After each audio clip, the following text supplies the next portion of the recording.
وظیفہ بنا لے گا تو یقیناً کامیابی اس کے قدم چومے گی۔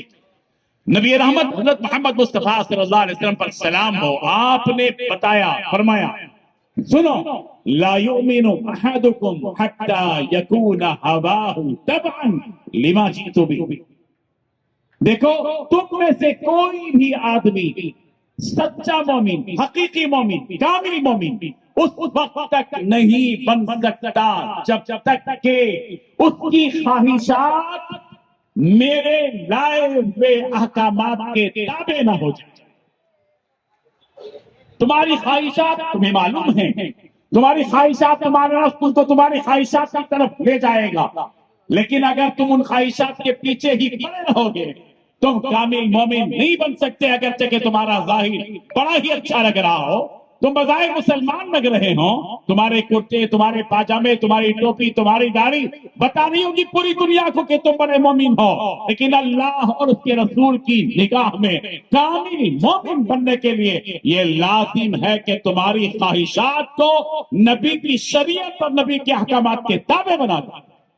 یہ خواہشات اور یہ احکام دونوں کے دونوں ایک ساتھ ہو جائیں۔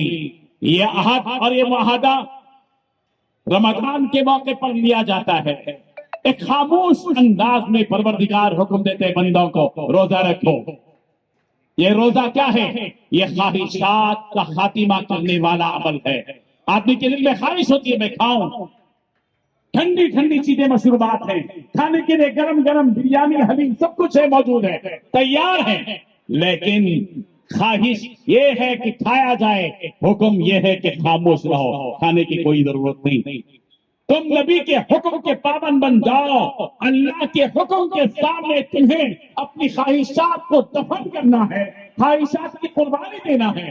ماہ رمضان ان مواقع پر جبکہ ہمارے قریب عید آ رہی ہے، عید کے آتے آتے ہمیں یہ دو چار کام تو کر لینے چاہیے۔ ایک کام تو یہ ہے کہ جن رشتہ داروں سے ہم نے رشتے توڑ کر زندگی گزاری ہے، جن کی سے رشتہ توڑ رکھا ہے، آئیے ہم آج اس بات کا اس محفل میں عہد کریں کہ ہم اپنے ان تمام رشتہ داروں سے عید کے آنے سے پہلے ہی ان کے رشتوں کو جوڑیں گے۔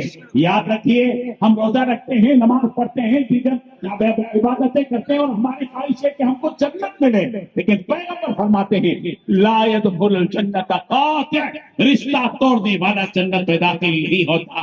اس لیے خواہشات کا نام دین نہیں ہے، حکم ربانی پر، حکم رسول پر عمل کرنے کا نام دین ہے۔ اس لیے رمضان ہمارے اندر ایک اسپرٹ پیدا کرتا ہے کہ تمہاری اپنی خواہشات کو نبی کے لائے ہوئے احکامات کے تابع کر دو۔ اگر تم اپنی خواہشات کو نبی کے لائے ہوئے ارشادات کے مطابق کر دو گے تو یاد رکھو پھر تم ایک کامل، ایک سچے اور حقیقی مومن مسلمان ہو۔ ماہ رمضان کا موقع ہے، ہمارے روزے چل رہے ہیں، افطار کے موقع پر ماشاءاللہ سے یہ نظام افطاری کا ہوتا ہے۔ میں مبارکباد دیتا ہوں نوجوانوں کو جنہوں نے ایک جذبے کے ساتھ ہم تمام کی افطاری کا نظم کیا۔